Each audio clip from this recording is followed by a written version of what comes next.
We are live with Michael Savage on a very important topic this afternoon. I was just on Newsmax TV where I began the topic of the Muslim attacks upon Christians in Germany, driving a car into a crowd, killing people, maiming people. If this was the first time, we wouldn't be talking about it, but it's not going to be the last time unless there's a deportation order, not only in Germany, but all of the West and America. So let's focus on what Donald Trump tried to do in 2017, which was Trump's Muslim and refugee ban from certain countries. I'm going to give you the details on that. Again, welcome to the Michael Savage Show or the Savage Nation Show. We're talking about the attacks upon Christians by Muslims. I mean, let's not mince words.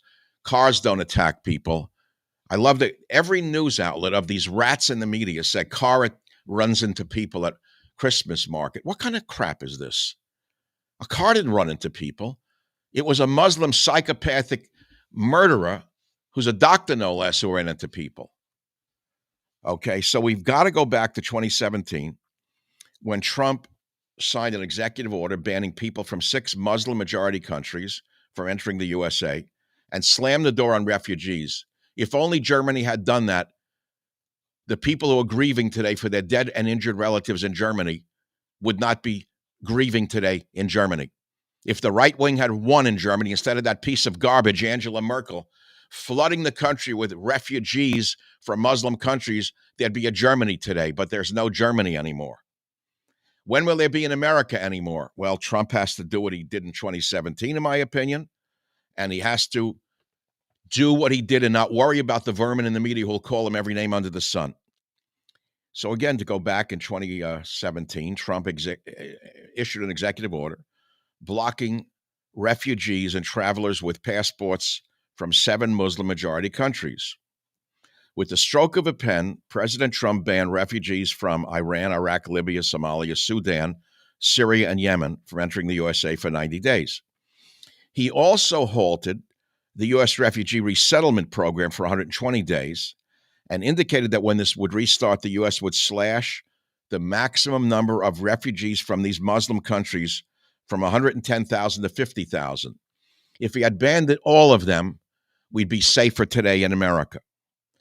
Now, we heard from the vermin in the ACLU, who should all be, by the way, investigated and deported, in my opinion. If I had the power, I would investigate the ACLU and I would deport the leadership. You heard me right. I don't care where they're from.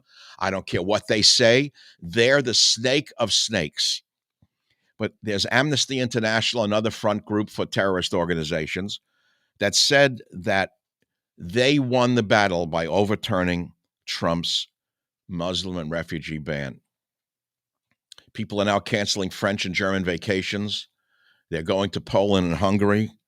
Poland is still safe because they had a right-wing government that did not permit Muslim refugees to resettle in Poland, but we don't know how long that will last since the left has gained a certain amount of power in Poland. That's the danger in Poland right now.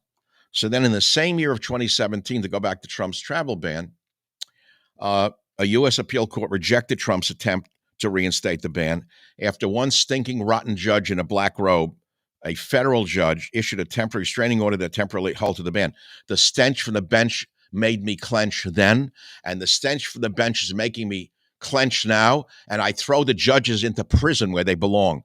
Who the hell gave them the power of life and death over us? These rats, they're nothing but vermin. Law degrees, a judge my behind. Then in 2020, my friends, in 2020, Trump expanded the travel ban. And the critics called it a Muslim ban. No, it was a terrorist ban, not a Muslim ban. And Trump named 6 additional countries. Of course, immigrant advocates and critics, all front groups for terrorists, and they're all moneymakers, by the way, for them, don't think that they care so much about Muslims. Billions have been made on the refugee racket, not only in Europe, but in America. Catholic Charities, Baptist Family Services, Hebrew Immigrant Aid Society, all of the fake religious front groups have made billions of dollars by bringing in illegal aliens, not only from Muslim countries, but as you well know, from everywhere on this planet. So 3 years after Trump signed an executive order suspending immigration from several Muslim majority countries, he came up with a new travel ban, and he targeted new Muslim majority countries: Yemen, Syria, Iran, Libya, and Somalia. Now, why would we want immigrants from Yemen, Syria, Iran, Libya, and Somalia? What do we need them for? Do they bring anything to this country that we actually need? Well, no. Number one, most of them wind up on welfare, and they wind up sucking our social welfare services. And as I pointed out in a recent podcast, they are the reason our hospitals are destroyed. They are the reasons you have to go to the back of the line in the ER room, and these illegal aliens, whatever you want to call them, are sitting there getting gold-plated healthcare treatment. I've been in emergency rooms. I've seen a kid with the sniffles with 20 refugees with headscarves on, all enjoying the fat of the land on my tax dollars. I'm the one who pays for them, not the vermin. I pay for these rats to come in here and abuse my system. And I see them in the supermarkets with cards. I see them in new cars. Don't tell me they're here running away from crime in their countries. My friends, this has to stop. It's the reason Trump won, and he's got to bring back the Muslim travel ban. So he named in 2020 6 additional countries: Eritrea, another land of nothing, Kyrgyzstan, Myanmar, Nigeria, Sudan, and Tanzania. Can you tell me why we need immigrants from these countries? Can you tell me one reason why this nation, which has not received a dime from, not a dime, sufficient money to repair the flood damage in our own states, has just sent $1 billion to a South American country for a rainforest preservation plan? Biden is a psychopath. The people around him are all criminals, in my opinion, and we still have 60 days to go or so. So here we are. According to State Department in 2020, non-immigrant visas would not be affected, and that meant people could come in on tourism, short-term business visas, medical purposes, yeah, right, free medical care, education. That's why our universities are filled with third world terrorists. And of course, journalism. Yeah, journalism, a journalist. Journalism, yeah, journalism. How many of these Muslim journalists are fronts for Hamas or another terror group, you idiots, you? So, Sudan and Tanzania. The U.S. government in 2020 also announced under Trump that they will stop issuing diversity visas. You hear diversity visas to nationals of Sudan and Tanzania, according to Trump's presidential proclamation. Now, can you tell me why we need a diversity visa when the country is already overflowing with, quote, diversity? And as someone said in the year 2000, or excuse me, in the year 1994 or 95, when he just began a radio, diversity is a code word for perversity. He was right, and you were wrong, you bleeding heart liberals. You were wrong, and he was right. So this diversity visa racket was available by lottery for applicants from countries with low rates of immigration to the U.S. You see, we need more people from Krapistan, Hakistan, Makistan, and Killistan. We need more people from Krapistan, Hakistan, Makistan, and Killistan. That's what we need in this country. So the State Department used a computer drawing to select people from around the world for up to 55,000 diversity visas. Well, under Biden, there were no longer any diversity visas required. The scum of the earth flooded over the border, giving this country next to nothing that we needed. In plain English, tell me what these 20 million people have brought to America other than disease, destruction, and mayhem. What have they brought us that we needed? Tell me what we need. We don't have enough people to work in the slaughterhouses? Nonsense. There's plenty of people you can put to work in the slaughterhouses. I have a plan for that if you need it. So we need mass deportation. We need a Muslim travel ban from the terrorist countries that Trump originally listed. And we need to understand that the standard operating procedure of ACLU and Amnesty International, who all work with terror organizations, will scream from the rooftops that Trump is a racist and he's doing it again. And I have an answer to that as well.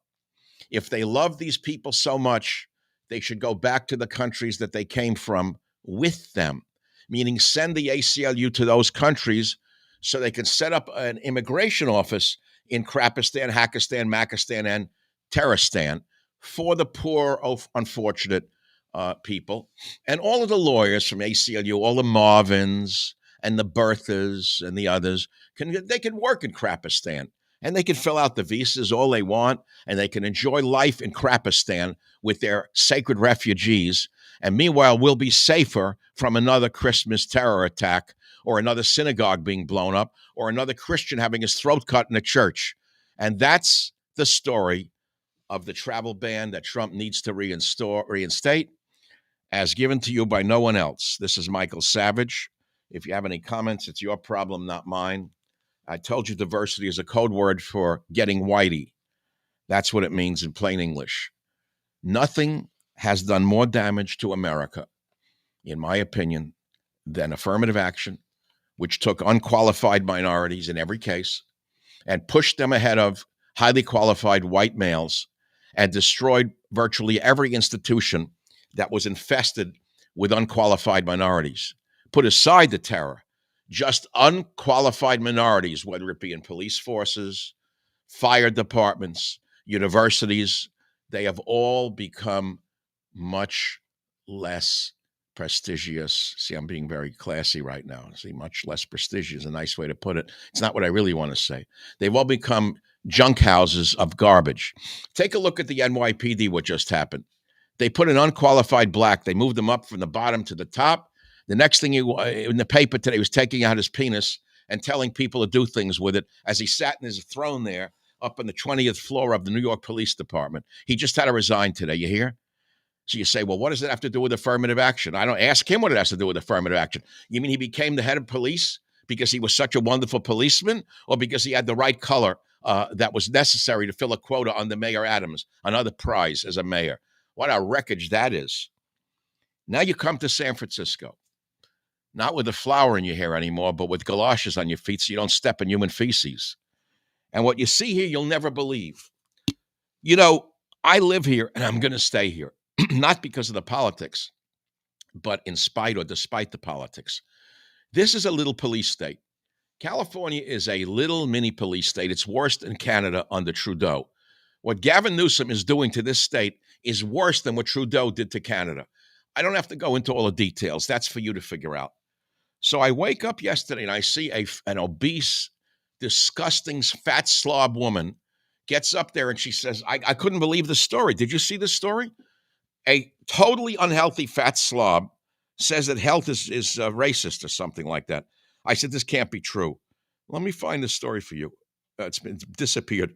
She actually said health is racist. Being healthy is racist, and being fit is racist.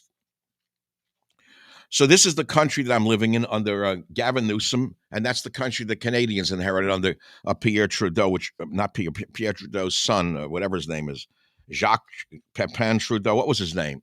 Who's the current president of Canada? I can't even remember that creep's name.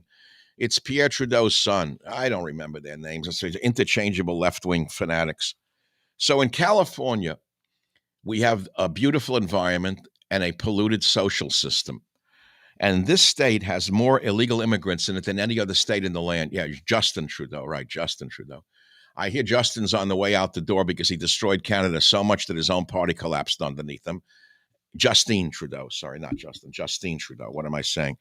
And that after Justine Trudeau leaves, and by the way, they hear they're looking for a new leader in Cuba, a young, handsome white man to run Cuba, and Justin's going to apply for that job because he'll fit right in. You know, he doesn't have to run for office, and then he can make the people beg for a piece of bread. I have Cuban friends in Miami, and I was in Miami a couple of weeks ago, and I spoke with them. They just went back to visit their relatives in Cuba. This was around Thanksgiving. They said, Michael, there's no medicine, there's no food, there's no nothing in Cuba under the dictatorship. These are good Cuban people. They're hardworking people. They said, we bring them bags of food when we go over there to Havana because it's a short 40-minute flight from Miami. They bring them food. They give them some money. And they said, you go in a hospital, the hospitals are dirty. There are no medicines. There's nothing in the hospitals. This is what communism brings. And we were a hairbreadth away from it had Harris been foisted upon us by the evil forces that tried to lie to us about Biden and then Harris. we would have been on the road to becoming a Cuba in a short period of time. So this has been a godsend, and we have to understand that Trump's war is only just beginning. He is going to have to fight every step of the way, from the vermin in the media who will call him racist, sexist, and homophobic. Everything he does, they've got it all lined up. And we, the people, are the army. We've got to be Trump's army for Trump's war. We've got to help him. We can't stand on the sidelines anymore and let these dirty rats do to him and to America, and to us, by the way, what they did last time. We've got to shine a mirror on these rat bastards, all of them. When they open their big mouths from NYU or from Brooklyn, open a bigger mouth on them and tell them to drop dead. Don't be intimidated by them this time, because Trump's war is going to require Trump's army, and you have to be part of Trump's army. This is Michael Savage saying thanks for listening. God, Christmas is coming up any day now, isn't it? Christmas. Tomorrow is Sunday here for me. I got to do a God talk. And then Tuesday, I think it's Tuesday is Christmas and Hanukkah and this and that. All of the holidays. And before long, it's going to be already the next season and the next holiday. Then there'll be the inauguration. Wait till you see what goes on in the media then. All right, folks, we've got a battle ahead of us. And as I say, Trump's war is just beginning. And you have to be part of Trump's army. And by the way, what I did for you today, all the information I've given you on Trump's travel ban from 2017 and his updated travel ban from 2020 needs to be reinstated on day one. And they, my friends, should be on the list of deportees, along with all of the criminals that Joe Biden has foisted upon this nation, whether it be the gangs from Venezuela, or the other gangs that he brought in from Eastern Europe, or the other gangs that Biden and his cohorts have brought in. They are first to go, along with all the people that Biden brought in on a so-called diversity lottery in order to destroy this nation from within. Because the enemy within, my friend, is far more dangerous than the enemy outside the gates.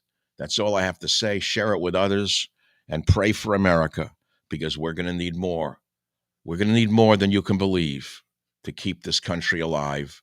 When we have an ACLU that gets away with murder, virtual murder, and a National Lawyers Guild that gets away with virtual murder, and when we have an Al Jazeera news outlet that's no different than ABC, CBS, NBC, CNN, and half the other channels, we have a real job ahead of us. Thank you for listening. I'm Michael Savage. And now go ahead and enjoy some sports. Go ahead. Go watch a game. Watch a game.